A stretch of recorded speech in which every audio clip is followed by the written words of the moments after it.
ажырасу темасы әңгіме болса, Меруерт Әйтенованы ауызға аласыздар ғой. Осы Қазақстанда тек қана мен сіздерді күндеп, осы тізеге басып, ой тұрмай осы бәріне кінәлі әйел деп отырғандай, мен бір жаманатты бір адам секілді сіздердің естеріңізде қалып қойдым да.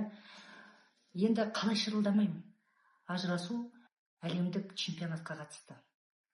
Кәдімгі айналадағы алыс жақын шетелдердің алдына шықтық. Әлемдік деңгейге шығып тұрмыз Қазақстан. Маған сенбесеңіз, бейге жазыңыз. Статистиканы сізге айтып береді. Енді бұл тек қана қазақтың басында емес, бүкіл әлемдегі тауқымет.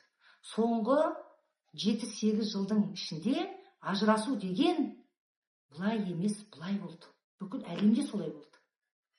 Енді оның себебі емес, салдары бізге қазір үлкен бір мәселе болып отыр. Бірақ бір қуанатын жағдай. Осындай қым-қиғаш уақытта туылып жатқан балалар анасының жатырында жатқан кезде көп нәрсені пайымдап өмірге келіп жатыр.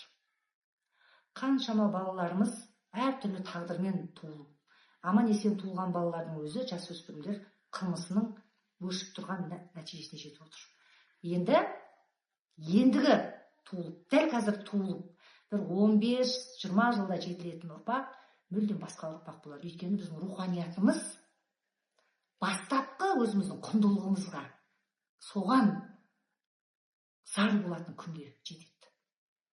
Бүкіл әлемдік деңгей, әлемдік өркендеу, барлық ол шектеулі ғой. Шегіне шықтың, жеттің, болды, тіреліп қаласың. Сонда әрбір ұлт өзінің ұлттық негізіне қарай ұмтылатын болады. Сол кезде керемет ұрпақ шығады.